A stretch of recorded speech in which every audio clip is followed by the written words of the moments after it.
There it goes. Now we're online. There we go. So just to recap, when I'm meditating, I'm noticing a lot of effort, a lot of tension. I don't want it, which makes it worse, not wanting the tension. So in that moment, I should gladden the mind and let go of wanting. Right. Be happy that you can see the tension. That's the first thing. All right. Gladden the mind in the sense, well, at least I can see the tension. Now I can see it. Before, the tension was there and I didn't see it. Now I can see it. And before, when you couldn't see it, that meant that whatever you were doing at that time was making you more tense. And so now is the time to change. And that wake-up moment is sati. When you woke up to the fact, oh, I see tension. There is tension here. And so from that, you can then go to the next point of, okay, I am really happy that I can see that tension. Let me feel good that I know that I was a moment ago creating tension, but now I'm not creating tension. Right. And as now I'm not creating tension because I know that that tension was there. Whatever I was doing before to give me that tension, I'm not doing that. What I'm doing right now is congratulating myself for seeing that tension. And so a major change has just occurred. One of the things you can do then is you can start experiment with, well, where is the tension? Is it in the front of the face? Is it in the middle? Is it in the neck? Is it in the back? Is it in the shoulders? Where is the tension and how much tension is there and what's the relationship? Normally when people feel tension in the head, anywhere in the head, the tension or headaches or migraines or any of that kind of stuff, a lot of it has to do with blood pressure. And that the blood pressure is interrupted from its normal state when the neck and the shoulders get tense and all the capillaries don't let the oxygen in, or let us say the blood that has been spent by the brain, come out very well. And so while the heart wants to pump and pump and pump more in to the brain, the capillaries don't let that out because there's tension. So if you can relax that, and what you just did is exactly the right thing to do, is to roll the head around, find out where the tension is. And now we can also begin to look at something on the underlying part of that, and that is that there is anxiety. That in fact that tension that's in the shoulders and the neck comes from the blood itself with properties such as adrenaline or cortisol. I haven't done any medical research on your body, so I'm not sure exactly what's going on. But one of the things that they know for sure, and that is almost always blood pressure, is taken at the hand. And that the hand should be either the hand or the arm, but in any case, it should be about heart level. And that's what the blood pressure that medical science works with.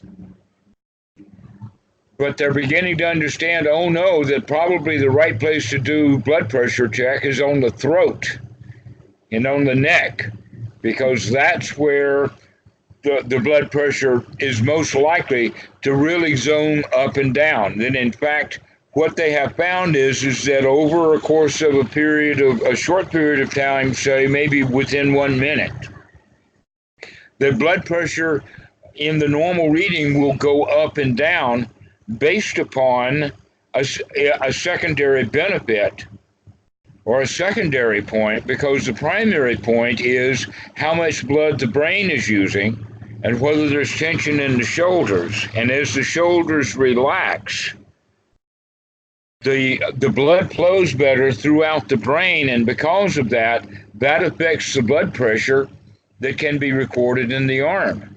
That's really amazing. And they're beginning to do that kind of research, but they're nowhere near as far along with it as the Buddha. That the Buddha didn't need blood pressure, but what he did recommend is that people carry tension, and the tension comes from, and in fact, the right word that we would use in English would be stress. And stress can be then directly translated into dukkha. Dukkha is, in fact, tension. That's one of the best definitions of it, is that's what it is. And in this case, it's in the body.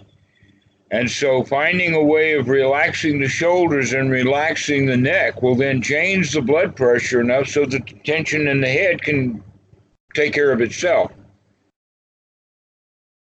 Okay. So now the thing to do is to start watching for shoulder and neck tension. Mm-hmm. Because if you can catch shoulder and neck tension, then you can catch it as it's doing its thing before it causes the tension in the head. Okay. Because of the secondary blood pressure issues. Okay, I'll keep an eye on that. I've been dealing with some.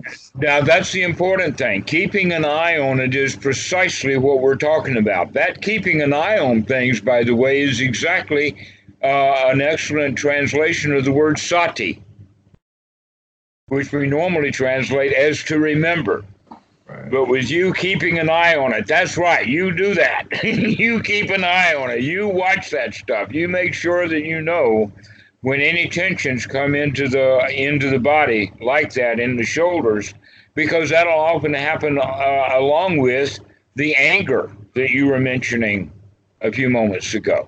Mm-hmm. When it comes to tension in the breath, do you recommend controlling the length and the coarseness or the fineness of the breath during this time period? Absolutely. And in fact, yes, as an experiment, to get to know the body and to get to know the breath, there's a lot of different kinds of breathing techniques that is worthwhile for you to work with. The Buddha puts it into two main qualities of long breath and short breath. But in all cases with the breath, we're going to be watching the in and the out breath. Now, the next part that's really important for people to understand, and that is that if we're not watching the breath, then the breathing will go back to normal, which means it's now is being controlled by the reptilian brain. But when we're thinking about the breath, when we're actually watching the breath, it becomes part of the not the reptilian brain anymore. It has to release control, and the power now goes to the frontal cortex. And the frontal cortex, they have found with MRIs that when people start to think about their breath, watch the breath, note the breath, and begin to modify and change the breath, that the frontal cortex lights up. It lights up in the sense that neurons are firing, things are happening, and that this is exactly what the Buddha wants us to do, though he didn't use that kind of language, but we need literally to wake up that frontal cortex and stop relying upon our instincts or our underlying tendencies. And that's what wisdom is. Wisdom is, in fact, firing up and getting in use that frontal cortex, so that we can now, with that keeping an eye on, that's the frontal cortex that's watching. He's the guard, the guardian. And that the best place then to do this is in a place where you feel really comfortable and really satisfied with your practice based upon success. That if you have a successful practice, then when the mind comes out of the hindrance with the idea of gladdening the mind, see that as a major success, a big success. Why? Because this success that we're building right now is so important. It's possibly the most important thing in the world in this regard.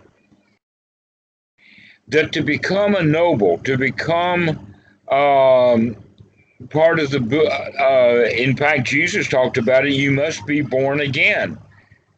In other words, born not from the reptilian or from the natural or the old way of doing it, But the second, or the new birth, is the birth of wisdom, the birth of the frontal cortex, the waking up and the use of it. And that the funny thing is that in our society, we don't use the frontal cortex very much. This society doesn't need it. Almost all of the society is run by the reptilian brain, especially the Republican Party. Even all the intellect? Well, all of the intellect is still, it's not wisdom. The intellect is verbal. You could go so far as to say that's part of the mammalian brain. That's the mid-cortex. And the desire for knowledge, the thirst for wanting to know, stems from the gazelle wanting to know where the lions are. Mm. And it has to do with communication, our language. In fact, the Buddha calls that the verbal sankara, as opposed to the mental sankara. And in the mental sankara, we're talking about, in fact, the old reptilian brain. In fact, in the Thai version of the sutta, they actually don't use the word mind the way that you would in English. They use the word heart, the heart sankara, our emotional systems. And the way to look at it is that the reason that on occasions you get angry, like you do, is because you're already in the habit of getting angry like that. And the reason that you're in the habit of doing it like that is because you used to do it like that. And you've been doing it like that over and over and over again. But now you're waking up to it. I'm waking up to it before because after I've noticed it like a second after, but now I'm noticing it the building up and I'm like, wait a minute. Yes, exactly. That's right. This kid keeping an eye on that stuff. It tastes like poison. It is. Like, what is this? Well, you did the right gesture. I can see that gesture that you're making and understand that's exactly right. What you're actually pointing at is how the tension comes out of the chest area and comes right up to the throat. And that this anger literally gets you by the throat. This is exactly why people are called redneck.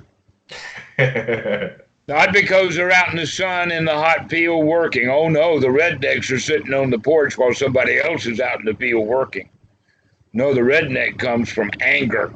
They're hot people. It's hot people, exactly. Hot people. And all of that is there in the neck. You can see anger when people they tense their neck. Do you know why that's true? Mm-mm. When a lion gets the gazelle, the first thing he does is he jumps on his back. But when he goes in for the kill, what does he do? Goes for the neck. So this is deeply buried. This is way down in our DNA. Isn't that interesting? Yeah. This stuff is way, way down in the DNA. Humans have been doing that long before they were humans. They were doing this when they were lions and gazelles, or at least monkeys. It's funny you say that. Before I picked up meditation, I've always had my shoulders are always like this, and at some point, I took some herbal stuff, and my shoulders went down. And I'm like, wait a minute, is this what it feels like to be normal? Like my shoulders down? I'm like, because I never noticed this wasn't normal. And then no more shoulder pain, and no more, not as much. I never did. It was just my whole life. It was just my shoulders were like this. Every time I walk into a public place, I'm like, hello, everybody. Based in fear, and that fear will turn to anger. All right, so you're exactly right. You're on to it. All I'm doing is explaining what you're already on to. It is. It's the throat. It's the neck. It's the tension. It's the fear that comes from old primitive days, in the sense that this is a dangerous situation. But in fact, the frontal cortex can take a look at the situation and say, wait a minute, there's no danger here. There's really no danger. And yet those shoulders go up because we sense danger. That's because we're on automatic pilot, or we're on running instinctual. And the whole point of instinctual behavior is self-preservation, that instinct. And so the instinctually minded people, or the reptilian brain people, they can see danger anywhere. Right. Instead of looking for comfort everywhere. Looking for comfort. Yeah, looking for comfort, looking for joy. Here it is. I like that, because you can find it if you're looking. It depends upon what you're looking for. Good one. And if you're looking for danger, then you're using reptilian brain. And there are all kinds of folks who will exploit that. In fact, I have a word for it. It's called GREB, greb. And the letters are only in that way so that they spell something. Actually, you could do it with Berg, B-E-R-G. It's government, religion, education, and big business. And all four of these will lie to you, telling you lies that will get you afraid, so that you will behave the way that they want you to behave, out of fear. Mm-hmm. And possibly the way that can be stated in, if you don't work, you'll starve. Yeah, that's a big one. That's the big one right there. And all four of them conspire against you to keep you doing things so that you pay taxes and can be exploited.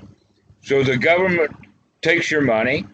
Your education, they already got your money, because you needed them to get up to the point of getting the job, and now that you're working for business, they're exploiting you. And if you're going to church, they want your money too. Everybody wants your money, and they want to keep you afraid and in need of them.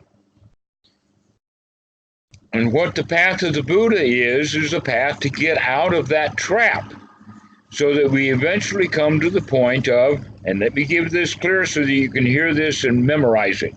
Oh, boundless joy to find at last there is no happiness in the world. What world is that? The world of grab, the world of government, the world of religion, the world of education, the world of business. There is no happiness in that world. And yet everybody works in that world, and you're going to have to find that your happiness does not depend upon your job, what religion you have, what government benefits you do, what votes you take, any of that kind of stuff. None of it's going to make you happy. Sure. The only thing that's going to make you happy is your own change of attitude.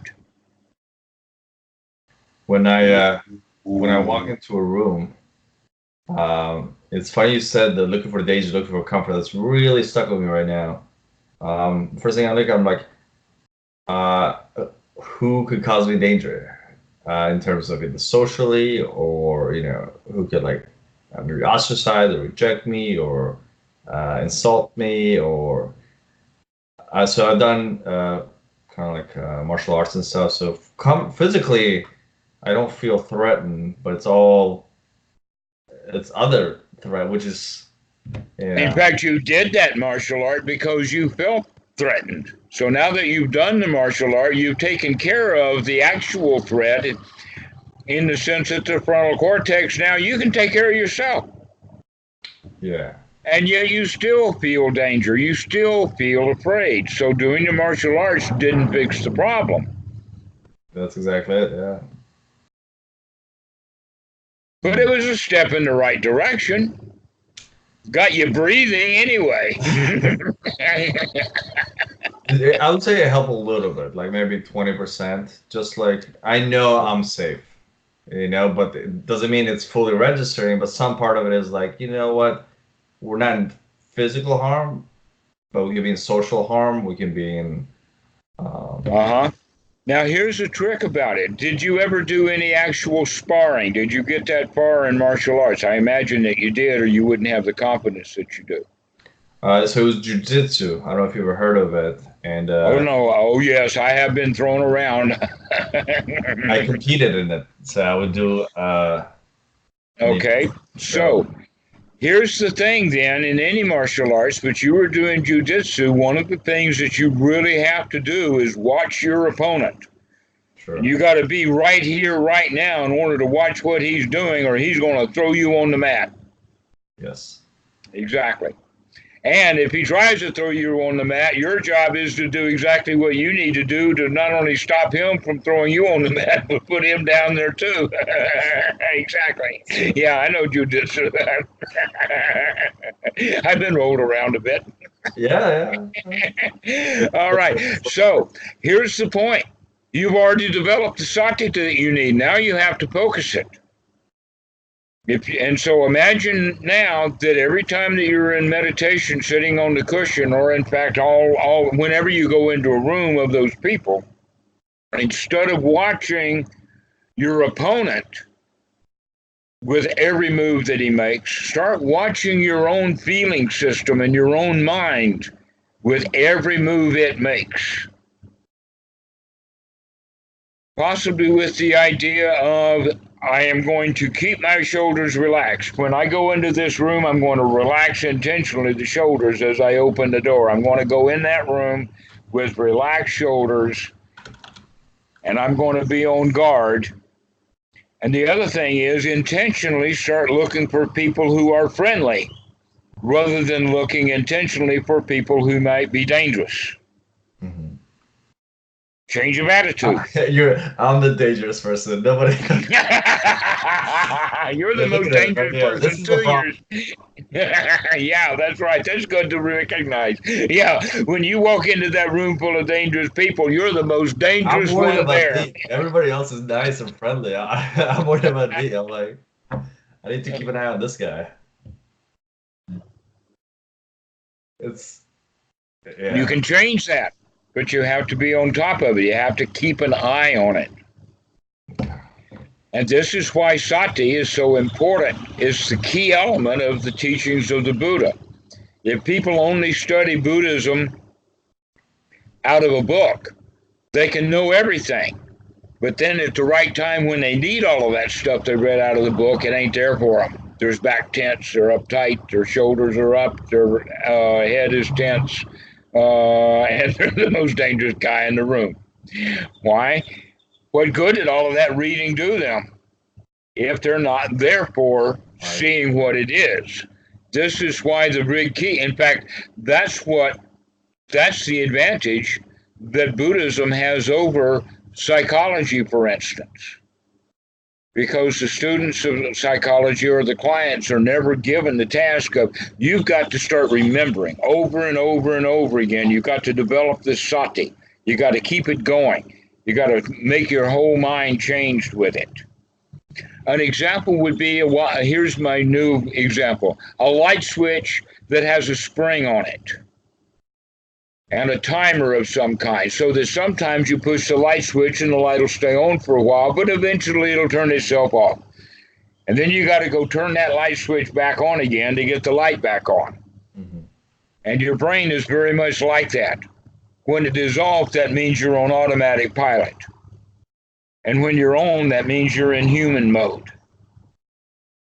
So that you're in control rather than being on automatic, running from the automatic old program.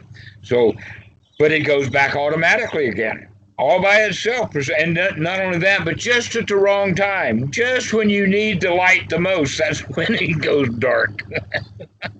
Murphy's Law. And so we have to remember to keep turning that light switch on, keep turning it on, keep turning it on. Wake up, wake up, wake up. Sati, sati, sati, sati, over and over and over again. And that's the real use of the practice in sitting meditation. It's that sati. That's the number one skill to be developed. But the secondary skill that needs to be developed is the thing that gives, let us say, the fruit of the path. So the path of the path is the sati. And the fruit of the path is the joy that comes by just flipping that switch and turning the lights on. Aha, now I'm the champion. I'm no longer the sufferer. I am no longer in darkness. I am no longer the victim. Right now, I am no longer the victim to a tense set of shoulders that give me head tension and make me angry. That doesn't happen now. Now I'm watching what's going on. I'm the boss. Could you lower your camera just a little bit? Sorry. There we go, like that? Yeah. Okay. So I do have some experience to report on that. When I first started, I thought I had pretty good mindfulness.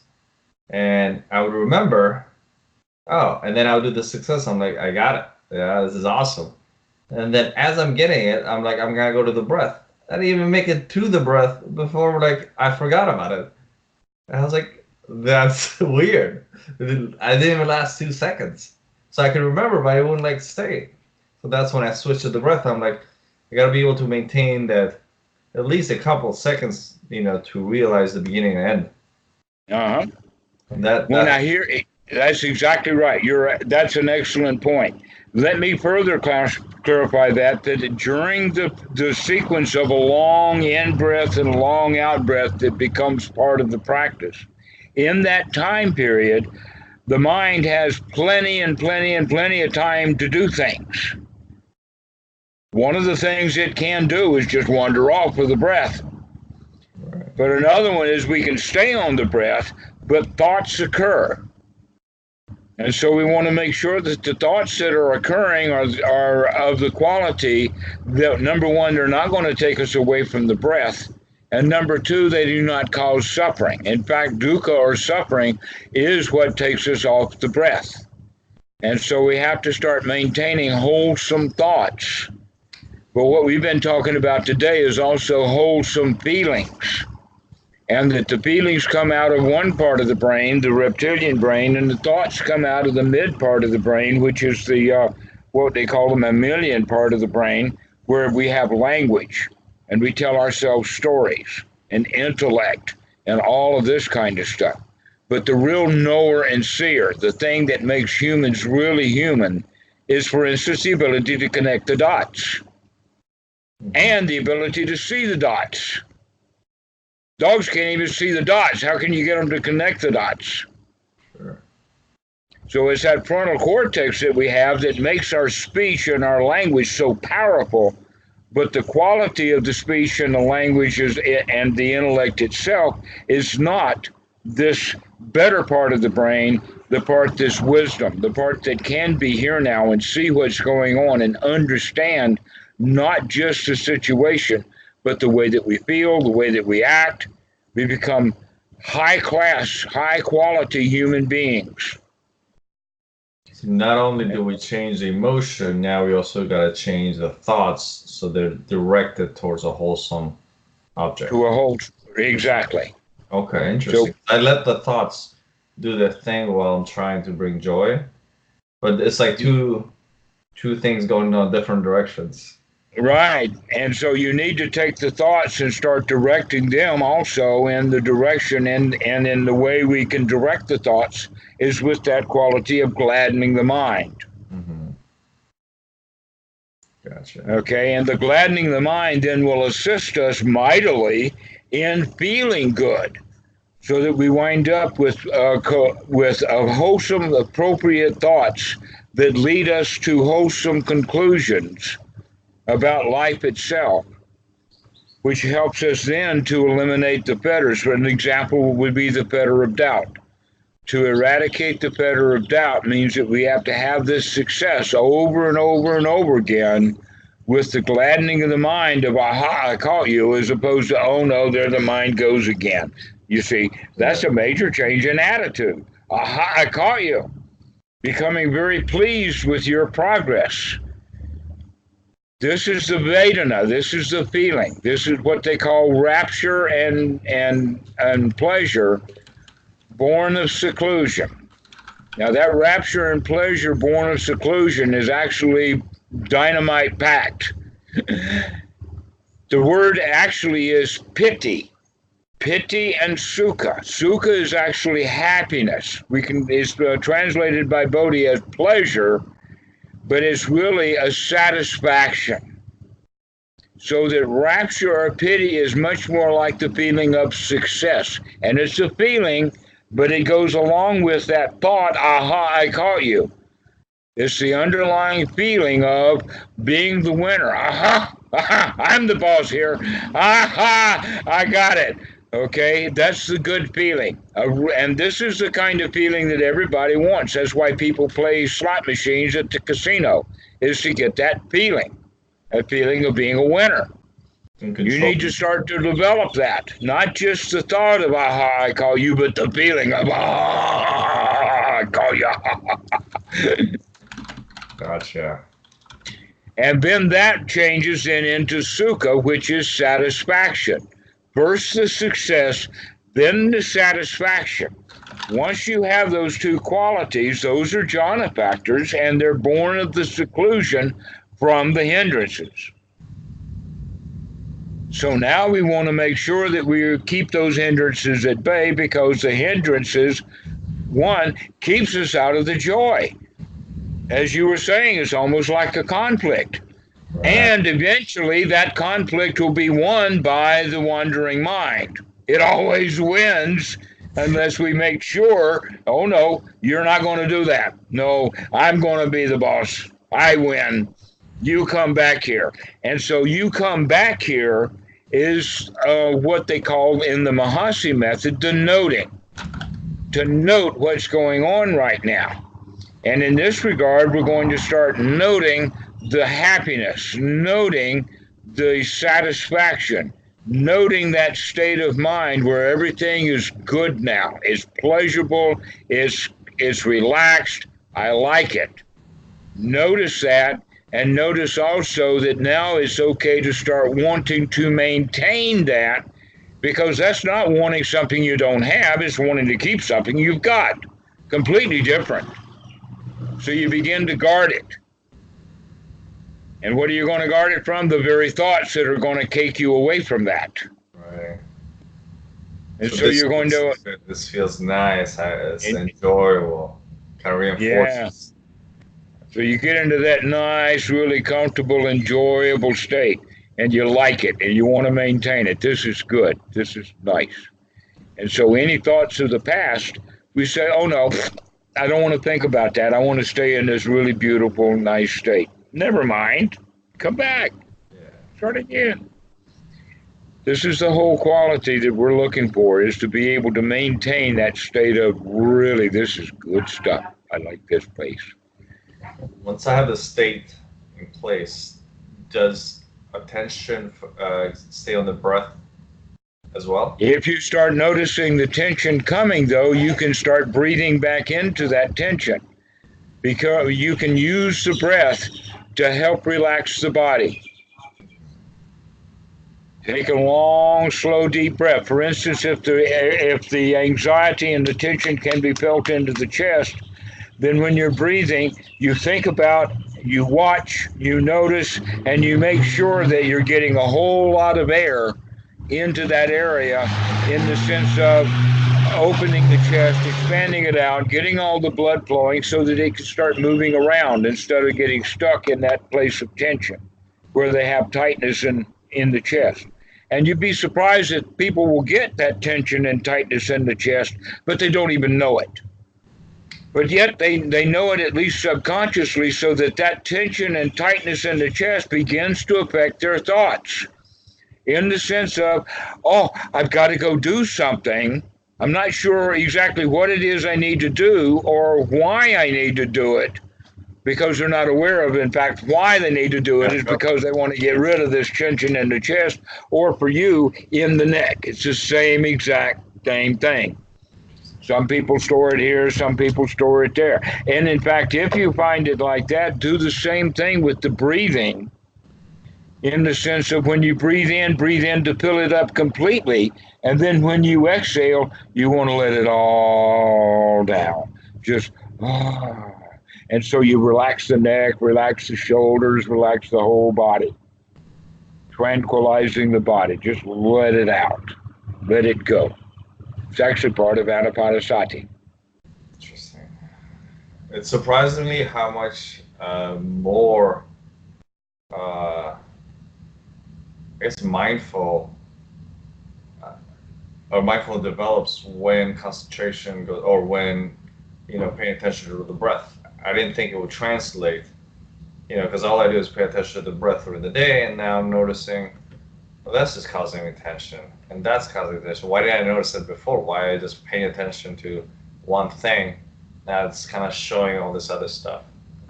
Because I always thought, you got mindfulness here from noting and Mahasi, or whatever version of Mahasi I've been taught, and then you have concentration here on pointedness. They don't mix.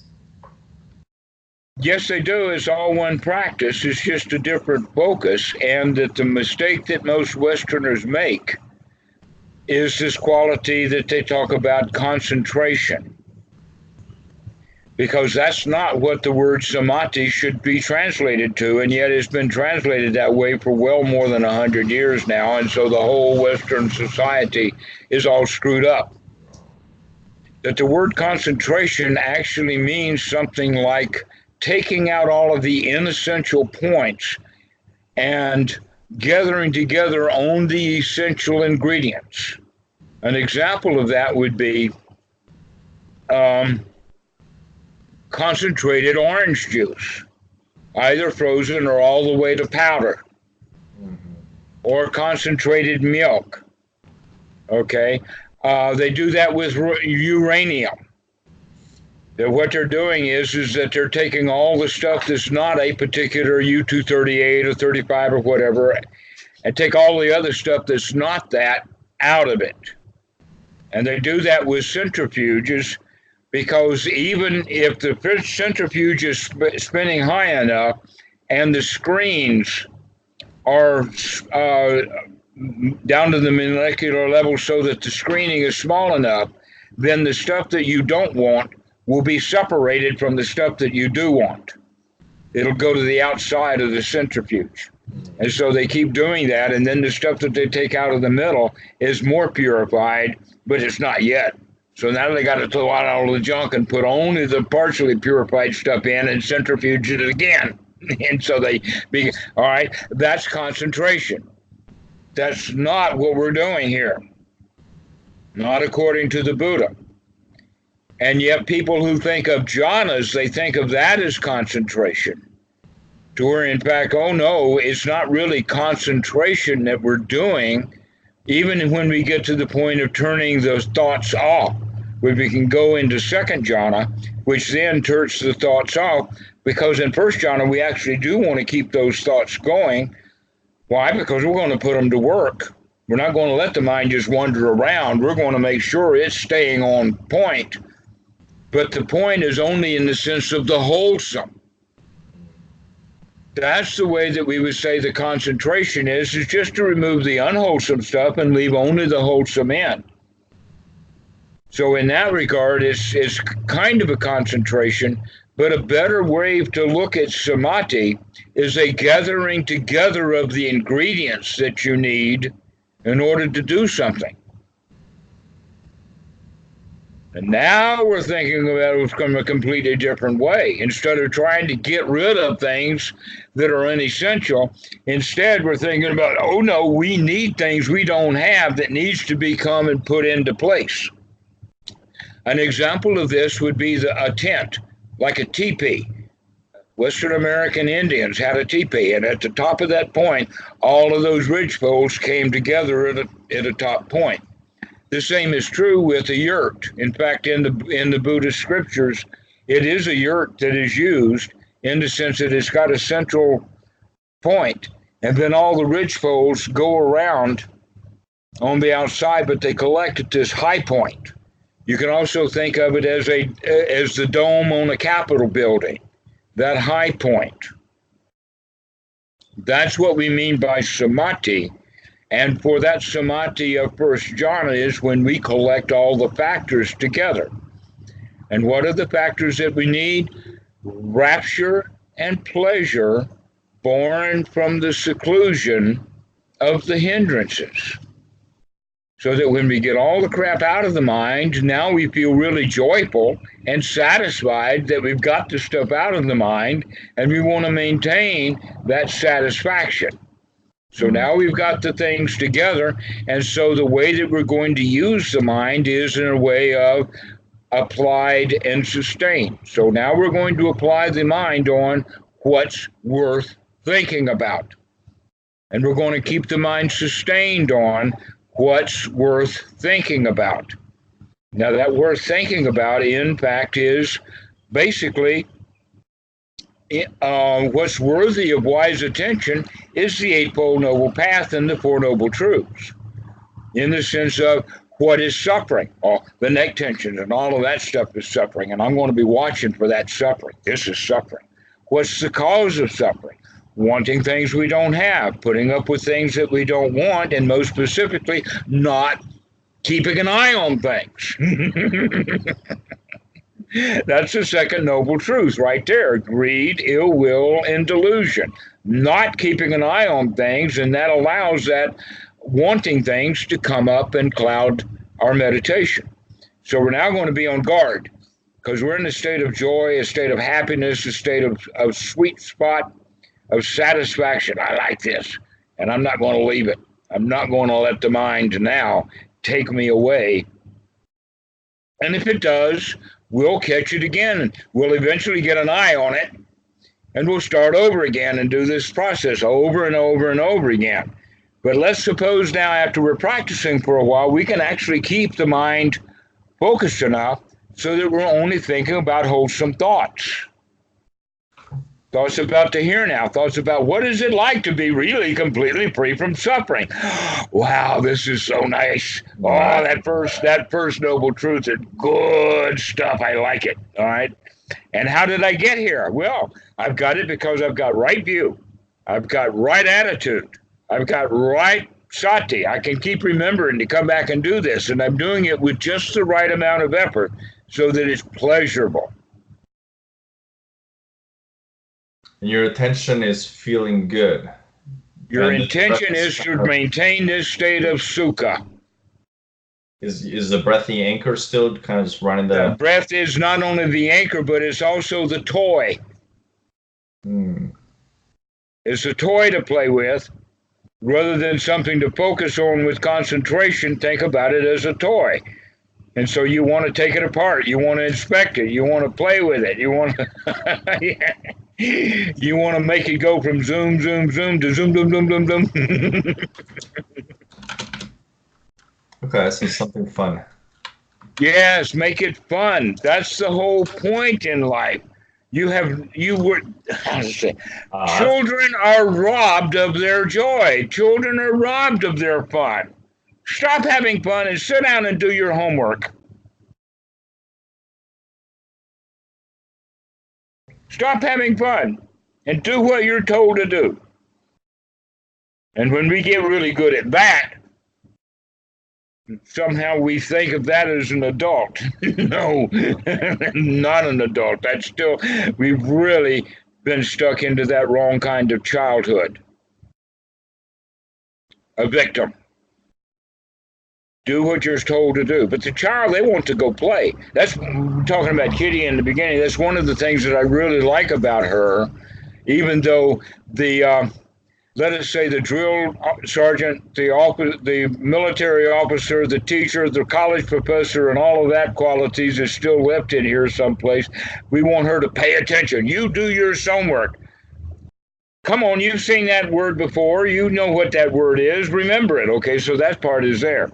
But there's another part in here which is actually relishing on the fact that she don't give a flying flip about this stuff. She wants to go play. Right. And so I have to address that too. Hey, Kitty, can you actually have fun with this? Let's see if you can have fun while learning. That in fact, having fun while learning is what the whole new way of looking at education should be. Agreed. Rather than telling the kids that they have to pay attention and you have to feel bad and stop doing what you want to do. but rather to direct the child's attention so that they begin to enjoy what they're doing. They like it. And then they'll learn. And I know because I'm right in the throes of that with Kitty right now, of getting her to begin to learn and to enjoy learning how to read and write Thai language and learning how to read and write English. It's amazing. How can we get her to really like it? Right. Well, I've got to like it too, and I've got to like her. And by that way, we can get it done. But unfortunately, I was not trained that way, and neither were you. And so somehow or another, we think that, oh, well, if I've got to do this, maybe I can have fun and enjoy myself after I get the job done. So I'll do what I'm told to do and let my reward go off into the future someplace. Guess what? Now we're playing according to the rules of the game of the law of karma. You do good something, and eventually you'll get a good payoff. If you do a bad something, eventually you'll get a bad payoff. But the Buddha says, oh no, karma is based in cause-effect. If you do good now, you're going to get a benefit right now. If you're doing bad right now, you're going to get the punishment for that right now. Mm-hmm. That's just how it works. Right. It's surprising. So the law of karma is real. Go ahead. All right. It's surprisingly how, I guess, yeah, samadhi's thought is, forget the thoughts, don't worry about the thoughts. Forget the hindrances and just, one pointedness, try to focus on there with, some tension and discomfort. And I definitely, that's how I develop aversion and I guess some anxiety towards breathing. And that's why I spent so much time the past 2 weeks.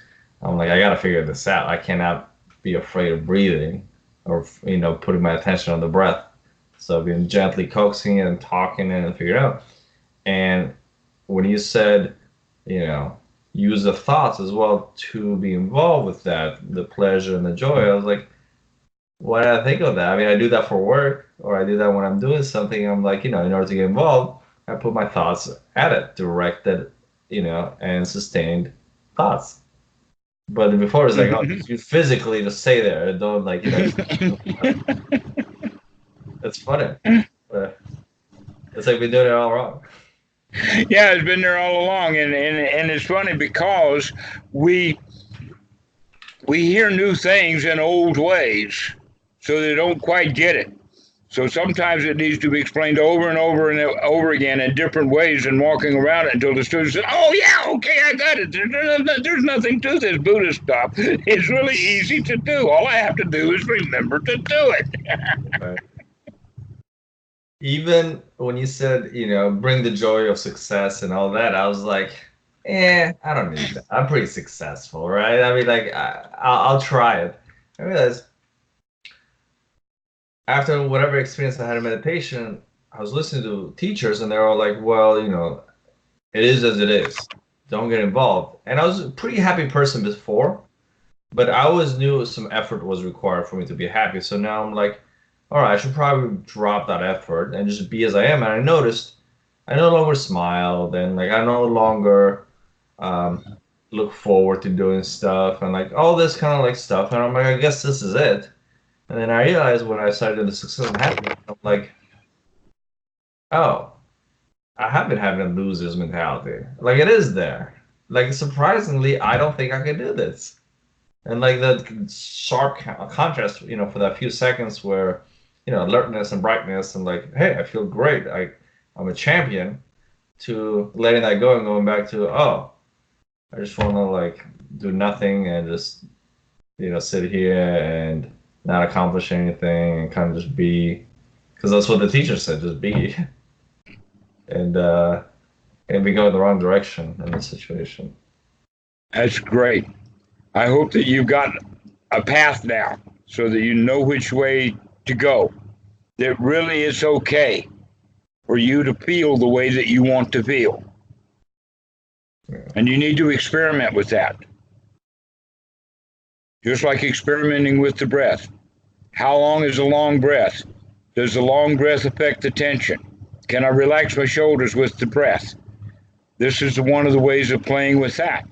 But with playing with the joy was, wow, how good can I feel? Let me just cheer up already.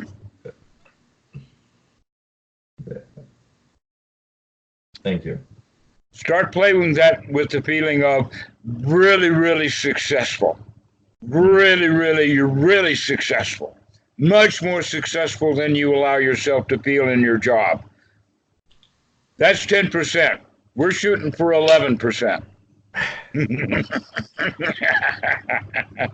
Even my manager said I was like on fire. He's like, I haven't seen you like this in a long time.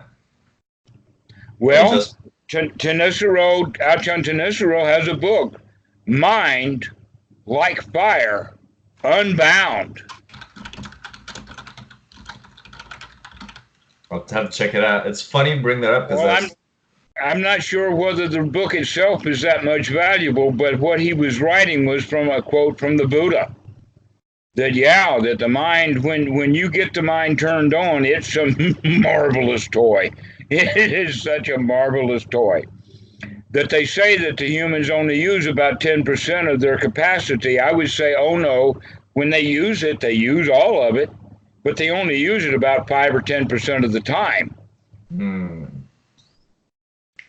This improved concentration definitely helps me at work, helps me with paying attention to people. I had somebody very difficult I worked with today. I was teaching them something who made me want to quit my job before, and I was in front of him, and he respected me, and I wasn't neurotic and breathing. I was impressed. Like that's when I was like, oh man, I was impressed, and I was like, excellent. This is a tool. This is it's no longer just I am who I am. I can't change, and it's funny because you told me, you can't change. I didn't listen, but I'm like, you can change. You can, right? But our society doesn't want us to change. Why? If actually they want us to think that we cannot.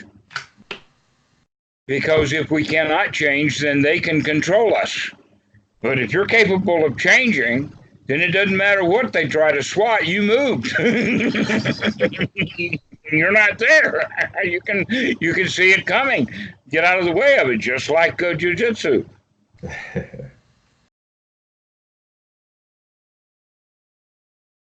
Become that lion. That's why the Buddha called himself a lion. He's trying to put that point out that you're the best of humanity. That's why he used the word like noble or Aryan the way that he used it. This is the high class stuff. This is really good quality. You are the champion. You're the winner. Cultivate that feeling and the satisfaction that goes along with it. And it'll change the way that you live. But you have to remember to do that. Right. Over and over and over. Well, I've enjoyed this talk. I've got another friend who's calling, and so I'm going to let this one go, and I'll get over to him. That went by quick. Yeah. Thank you so much. Appreciate it. Excellent. I'll keep you updated. Thank you so much. May you be happy, and I mean that. Remember. Thank you, sir. Bye-bye.